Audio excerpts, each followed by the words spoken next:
Welcome to Newsflow TV 247.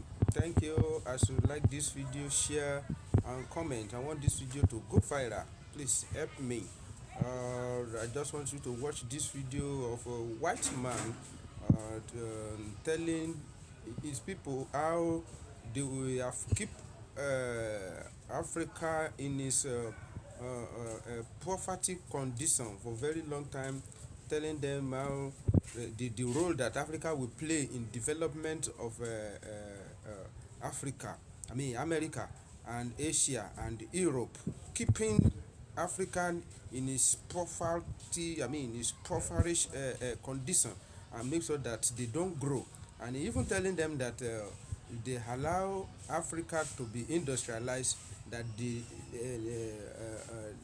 living condition in America, Asia and Europe will not be very okay.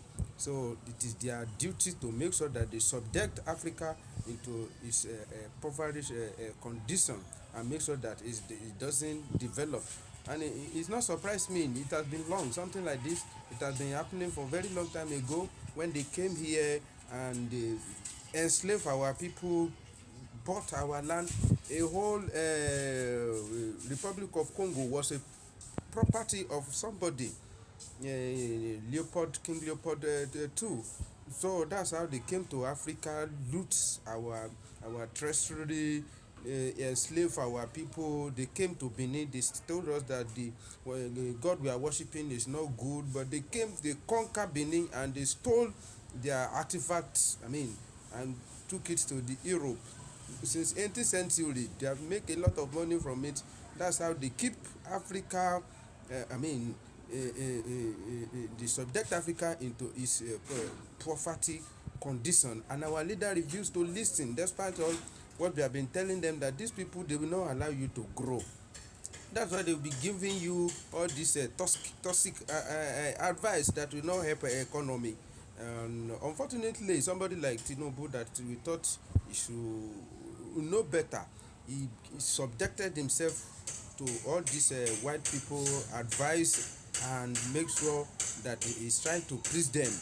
And it's not his fault. If he stole money here, he's going to save it over there in France, in UK, in United States of America. Very, very unfortunate. Just watch the video and help me share. Thank you very much.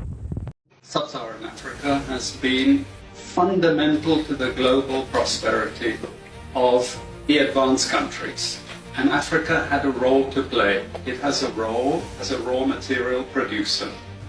We will not allow Sub-Saharan Africa to escape that. Okay, we do everything to keep Sub-Saharan Africa where it is, also impoverished. It's absolutely vital for the prosperity of everyone else. So let's get clear about that. Okay, and this means all the economic structures, all the global institutions, and the economics we teach everyone is all designed to keep Africa exactly where it is. And whether it is Europe or US or now China, it's always the same. We need Africa to be impoverished because we need those raw materials and we need them dirt cheap. Okay, so that's the message. It doesn't mean to say that there's nothing Africans can do. Of course there is. This is what it's about. Because if Africa does do something different, I assure you living standards of all those in Europe and North America and Asia is going to fall.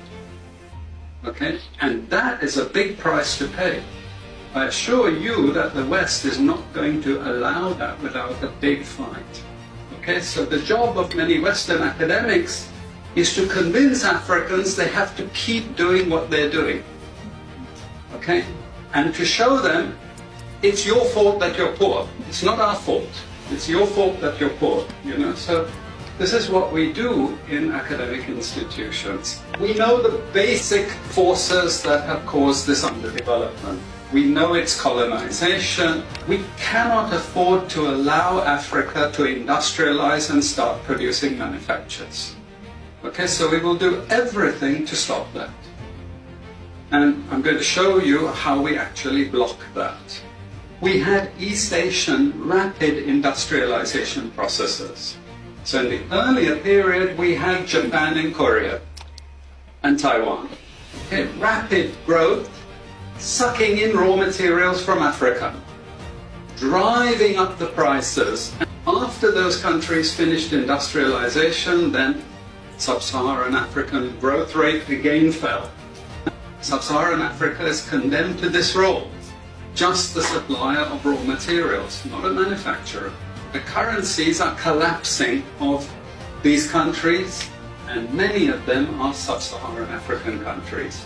After colonization ended, we needed new structures to keep these countries where they were.